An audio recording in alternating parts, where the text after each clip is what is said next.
moral arguments for God are not only extremely bad, but they're also quite exploitative and can be outright dangerous. So let's get into why they're bad and how they can be abused.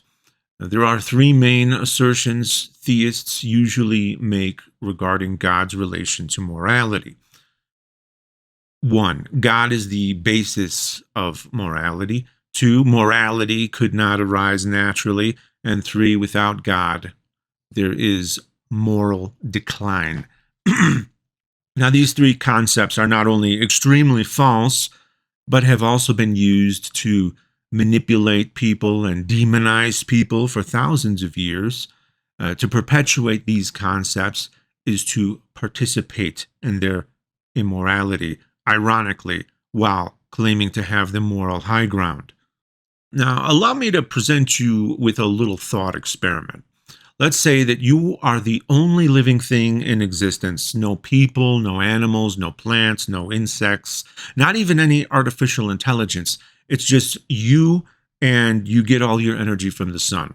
Now, in that scenario, can you be good or bad? Can you exhibit ethical or unethical behavior? No. How could you? In such a scenario, all of your behavior would be utterly neutral and could not be described as good or bad. Why? Because morality is contingent upon the existence of more than one living thing. Morality simply cannot exist unless there's interaction going on. If there's no interaction, then there's no transgression. If there's no way to transgress, then there cannot be a moral concern. You would not be able to oppress, trespass, violate, etc., and you would not be able to help, love, be considerate, etc., because there would be nobody to do these things to. So, what can that tell us about the nature of morality? It tells us that it cannot be created by any one thing. It is necessarily from interaction that morality arises as an emergent property. But could God be the source of the ideal for these interactions? That evokes Euthyphro's dilemma. Is it good because God says so, or does God say so because it's good? In order to avoid this dilemma, the theist will often propose a third option, that it's God himself who is the good by his very nature. But there's a couple problems with that answer. One, it just splits the horns of the dilemma and leaves you with the exact same problem. Who decided what God's nature is? If God, then morality is still arbitrary because God says so. If not God, then morality was not decided by God and it exists apart from him. And two, saying that God is the good or that God is love violates the law of identity. Goodness and love are descriptions of interactions, and I find it kind of funny that a rebuttal evoking Platonic forms would be used against an argument created by Plato himself. All that being said, there are some theists who will accept one of the horns of Euthyphro's dilemma, one being proponents of divine command theory, those who say that it's good because God says so. Those people are terrifying because they're basically just authoritarians advocating for the Nuremberg defense. Might makes right, and I'm just following orders. So if God claimed that child rape is good, then these people would have to say that child rape is good. Basically, they have to check their brains at the door and just listen and obey. This leaves them fairly vulnerable to anyone who claims to speak for God. And in case you haven't noticed, God never speaks for himself. Yeah, he always needs people to speak for him. Very sus, isn't it? Now, the others are the ones who claim that God just knows what is good, but that doesn't make him the one who decides what is good, merely the one who recognizes what is good. That means morality is separate from God. That's one reason it's funny to hear theists who believe that God is good and God is love also say things like God had to have morally sufficient reasons for doing or allowing X, Y, and Z. Morally sufficient reasons. That means the reasoning is the source of the morality and not God himself. It implies that if only you knew the reasons, you'd agree and it would suddenly make sense. But would that mean you invented morality? No, of course not. You'd have a moral opinion, just like God would. This leads us to things like the problems of evil and suffering. The answers for these vary depending upon whether you're talking about evil or suffering. For evil, the theist will usually cite free will as the reason a perfectly benevolent God would not intervene to stop evil. This free will defense is usually credited to the Christian philosopher Alvin Plantinga. One rebuttal to that is that if there is free will in heaven and evil does not exist in heaven, then it is possible for God to create a world that has both free will and no evil. My problem with the free will defense is that it values the freedom of evildoers over the freedom and well-being of their victims, which is very far from benevolent. Another problem with the free will defense is that God didn't seem to have any problem with interfering with people's free will all throughout the Bible. So why would he stop now during this modern age of cameras and worldwide mass communication?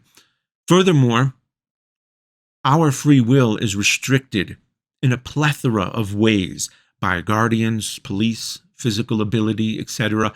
What would it matter if God himself were added to the list? Now, as a perfectly benevolent being with omnipotence, he would be morally obligated to intervene at times. Lastly, the ability to choose evil is not necessary to still have the ability to make meaningful choices. Who to be friends with, when to have lunch, where you work, what you do for fun, etc., can all be choices that are completely morally neutral and that you could make while maintaining your free will.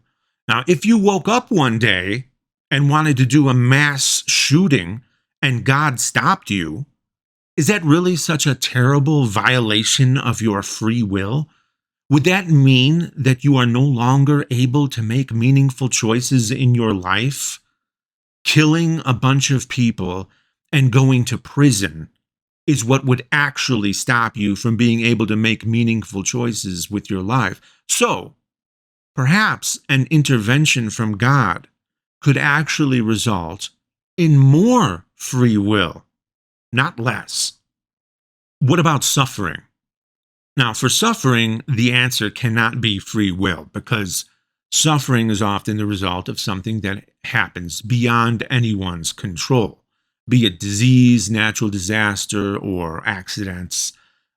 Why doesn't a perfectly benevolent God prevent the tremendous suffering we see in the world, much of which appears to be completely gratuitous? Now, the theist will answer that gratuitous suffering does not exist. So, the child painfully dying of cancer is being forced to do so for a good reason. But it's just that we are not in a good position to know that reason. But God does know. God has a plan, and according to that plan, the child needs to suffer a painful death caused by cancer. Now, my main problem with this argument is that it pretends that God's plan is mysterious and unknown. But it's actually not. It's explicitly laid out in the Bible. We know the end game. The end game is that a tiny minority of humanity will be saved and live forever worshiping God, while the vast majority of humanity is either destroyed or tortured forever, depending on what you believe hell to be. Dear viewer, I ask you, is all the suffering of the world justified by those ends? I contend that not only is there no compensation adequate enough to justify the enormity of all the suffering of our world, but that those ends in and of themselves are completely immoral and unjustifiable. So if you believe in the Bible, then you are in a good position to know if God had good reasons to allow the immense suffering of this world. And if everything in the Bible is true, then those reasons are not only wholly inadequate, but they're extremely immoral and only made worse through the allowance of suffering, if indeed the suffering is allowed to facilitate the ends spelled out in the Bible. It's essentially saying that God needs to let children suffer with cancer and animals to die painful deaths in forest fires, and for people to be drowned, crushed, burned, etc., in natural disasters, because such suffering will somehow facilitate God's ultimate genocide of everyone who doesn't belong to your religion. And we're supposed to listen to you about what is or is not moral, huh? And let me ask you, hypothetically, what great and moral plan of yours would require the suffering of children with fatal diseases? Would you come up with such a plan? Probably not, right? You think you would feel benevolent if you did that? Yet you would worship a being who does, for some reason. So in the end, God is certainly not the basis for morality. Not only is that nonsensical from a logical standpoint, but when we get specific about which God we're talking about, we can say with great confidence that the Abrahamic God of the Bible most certainly is not a moral character.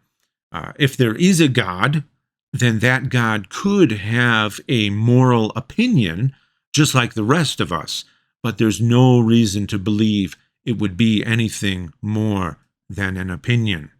This leads us to ask where morality came from, which leads to our next claim that morality could not arise naturally. First and foremost, allowing the word naturally to be slipped in there is already a bit of a concession, which is pretty much begging the question. The theists' work is still cut out for them before they can even get to this assertion, because nobody has been able to show that there is anything besides that which is natural. It's such a meaningless word because everything is natural, unless you want to use the word to distinguish from what is made by humans. Otherwise, yes, it's a meaningless term, because the truth of religious beliefs is not compatible with the natural world. The supernatural was invented to facilitate those fantastical beliefs. It's all pure fantasy. But that still leaves us with the question of how morality arose naturally. Now, as I said earlier, it's contingent upon the interaction of living things, so that's how it arises. But morality as we know it among human beings is absolutely a product of our evolution. Theists will often fearmonger about our moral evolution, as if their fear of it would make it untrue, even if they were right. The fact that you don't like it, or you're afraid of it, or you think the consequences would be bad, doesn't make it untrue. And arguing as such is fallacious. Besides, their argument is usually based on a misunderstanding of evolution and survival of the fittest. It could be claimed, for instance, that evolution should inspire people to only look out for themselves and be as selfish as possible to maximize chances of survival, to murder, rape, and steal as the best way to spread your genes and acquire possessions to aid in survival. But actual evolution tells a much different story. Human beings are a very social species, and such extreme antisocial behavior is not conducive to spreading genes. Humans find strength in numbers, and strength in numbers requires cooperation, and cooperation demands respect for others. And in that simple way, common moral rules can arise as an emergent property through living things interacting for mutual benefit. No supernatural universe creator is required to explain it. It's not even a little bit mysterious. If you wanted to introduce unfair rules that benefited you personally, however, then you might want to come up with a supernatural universe creator that confers special privileges for some and restrictions for others. That would be one way to pervert the naturally arising moral order. Some theists, even fairly intelligent ones, will then say that if we are solely products of evolution, then you can't rely on your own senses or reasoning. That's another really bad argument. They'll say things like, if your mind is a product of evolution, then it wasn't designed to find truth, but to survive. So how do you know you can trust your own mind? Well, first of all, that's a bit like saying you can't use a big stick to kill somebody because tree branches were not designed to kill people. Uh, Evolution has given us the tools to perceive the world around us as accurately enough, at least to survive, even though those perceptions can indeed be flawed. If it didn't, then no, it is likely that we would not have survived. That being said, there are certain aspects of evolution that do not value truth. That is correct. For instance, if believing a falsehood helps you survive and procreate, then evolution would favor you believing that falsehood. That's probably where things like pareidolia came from. What's most hilarious about this argument is that it starts out as an attack against atheists, but then turns into the perfect explanation for the natural origins of religious belief, because religion is the quintessential example of how believing falsehoods were an evolutionary benefit. Religion aided in our tribalism, which helped us survive in the early years. Religious people even have more children. So you could definitely argue that for a time, religion was an evolutionary benefit to human beings. Now, however, tribalism is highly detrimental, like a vestigial organ, because we live in a very different world than we used to. Now, tribalism is the source of some of our greatest problems, a true existential threat. High population can also affect scarcity. Migration wars, water wars, etc. These are all things that could be in our future. Along with tribalism, in that way, religion, the very thing that helped us arise, could also end up being our downfall if we don't find a way out of it. So this argument doesn't help the theist as much as help explain why their beliefs exist in the first place as a natural product of evolution. No, we cannot always rely on our senses or our reasoning. Nobody can, including the theists, who get things demonstrably wrong all the time. We're not perfect robots. Nobody is. And the fact that we aren't perfect robots is not a good argument, as even under theism, it is stated that God did not want perfect little robots.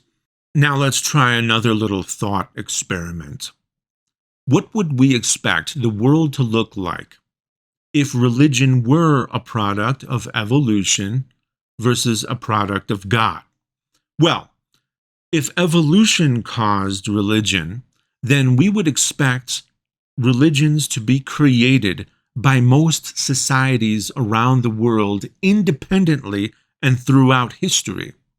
We would also expect religions to be very different from each other, with similarities mostly between societies that have had contact with each other. We would expect religions to be largely consistently separated by geography. And I'm afraid this part of the thought experiment isn't actually a thought experiment at all, because it's just plain reality. It's what we see. But if a one true God caused religion, and that God was interested in having a relationship with us, then we would expect there to be one religion. An omnipresent God is everywhere all at once. Everyone would be getting the same message from the same God. Knowledge of this God would transcend time and location without requirement for proselytization. Natives in the Americas would know about the Abrahamic God before contact with Europeans, because the truth of that God is supposed to be as apparent as the natural world. But that's not what we see, not even close. The evidence overwhelmingly supports religion being a construct of human beings and not any sort of God. So, morality cannot come from God, as that's nonsensical. All the evidence indicates that morality and religion did, in fact, arise naturally. So, for the final claim, would there be moral decline without religion? Sometimes even some atheists make these arguments because they foolishly fell into the propaganda and revisionism, believing that religion is some sort of bulwark against a moral decline of some kind, and therefore perpetuate arguments in favor of religion. But think about what sort of person argues against what they believe to be true. I have the least amount of respect for people like that, because if they don't value the truth, then they cannot be trusted. It's a particularly bad utilitarian argument in this regard to say that without religion, everything will fall apart, or that everything is falling apart because religion has diminished. Of course, the exact opposite is true. All the poorest and most violent countries of the world also have the highest rates of religiosity, while the most atheistic countries are typically very peaceful and wealthy. Atheists are extremely underrepresented in the prison population and overrepresented in the sciences. This incongruity doesn't only exist geographically, but across time as well. Most of history is dominated by religious belief and religious authoritarianism, and most of history is very grim and brutal, right up to the Enlightenment, when people started moving away from God belief. That is when we saw a great rise in progress and prosperity. The great explosion in population at that time did not happen because people suddenly inexplicably started having more children, but because fewer children were dying thanks to progress that religion had thousands of years to bring, but did not. And even though people like to credit Christianity with the freedoms we enjoy in America, we see that Christianity had well over 1,000 years to come up with freedom of speech and freedom of religion, but it did not. In fact, throughout the vast majority of Christian history, freedom of speech and freedom of religion and freedom to petition your government for a redress of grievances were not allowed at all. Throughout the vast majority of Christian history, it was widely accepted that power flowed from the top down, from the monarchy down, as even God is referred to as a king.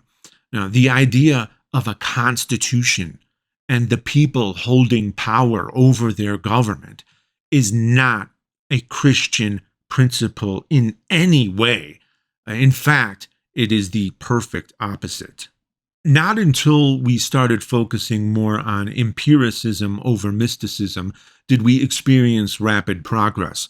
That, of course, flies in the face of the religious narrative that godlessness causes problems, which is why so many religious narratives are also revisionist, appealing to a glorified utopian past that never existed.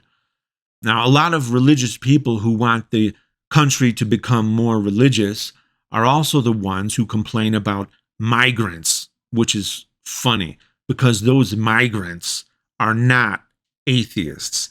The ones coming into the US are almost always devout Christians with conservative values, and the ones coming into Europe are both Christians and Muslims with very conservative values. The bottom line is this: if you want to live in a country where almost everyone believes in God, they're out there waiting for you. But people aren't going to those countries, they're leaving them. And they're leaving them to go to less religious countries. That's the way the traffic flows, and it flows that way for a reason. And that reason is that religion is a coping mechanism to deal with hard times. So you will naturally find it in abundance where there are hard times. You will find it less where the coping mechanism is needed less. So, to sum up, all the standard religious arguments about morality are bad and wrong. Oftentimes, these arguments are used to discriminate against people who are not religious or who do not adhere to the moral standards promoted by the religion. These include, for instance, standards that would dictate what people are or are not allowed to do to their own bodies, or which gender they're allowed to have an intimate relationship with, or whether they're allowed to even have a consensual intimate relationship at all until they sign a contract with the state and church. These arguments are used to dictate legislation to control people that have nothing to do with the religion doing the dictating. These arguments are used to fearmonger, influence, control, and demonize. These arguments are a shortcut to blind obedience to authoritarianism. They allow people to turn off their brains and agree with the moral assessments of whomever they deemed qualified to speak on God's behalf, be it a religious leader, politician, family member, etc. The bottom line is that we must allow and encourage people to exercise their own ability to morally reason without the need to turn to the opinions of ancient authoritarians who, frankly, operated with only a fraction of the knowledge we have now. All right, now listen up. Prudes and Puritans will see some woman twerking on TikTok or see some gay couple kissing on a TV show and then claim that it's because of some moral decay. Then they'll say that the solution for these non-crimes is to go back to God. Go back? When God was ubiquitous, there were murder rates orders of magnitude higher than anywhere in the world right now.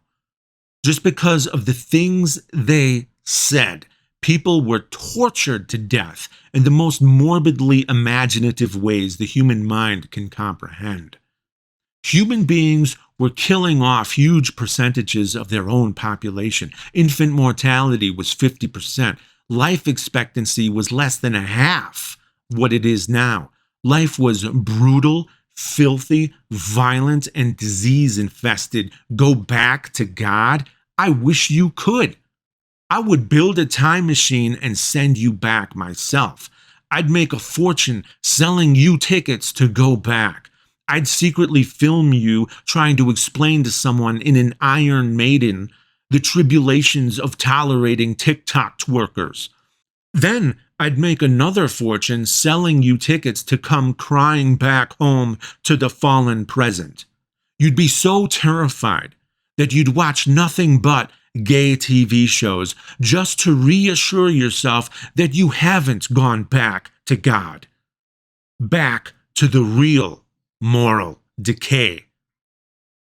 Hello everyone, I just want to give you a quick update on future projects. In the video before my last animation, I made an announcement about a trilogy of books that I wrote 20 years ago.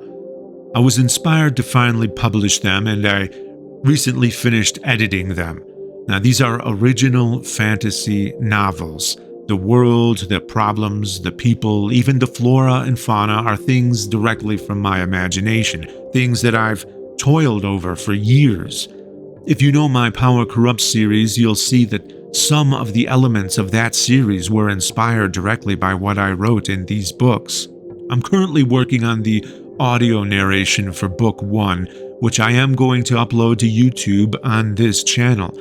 It's 50 chapters, so each episode will have 5 chapters, and will go live each Friday for 10 Fridays. I know it's not what you're used to seeing from me, I know, but it's still me. If you like me, then it's just more of me. Ultimately, that's what this channel is. I hope you'll like it, and if you do, the book will be available on Amazon in both hard copy and digital form. The full audiobook will be available to patrons and YouTube members on day 1. Now, I recently designed what will probably be the cover for Book 1, which looks like this. I'm hoping to finish the audio narration in September so that it can start going live in October, and then there will be a weekly episode until around the end of the year, a first season, if you will. If enough people want more of it, then I'll do the other 2 books in the exact same way. Otherwise, I'll just publish them directly to Amazon for those who want to find out what happens. Thank you, everyone. I appreciate your support.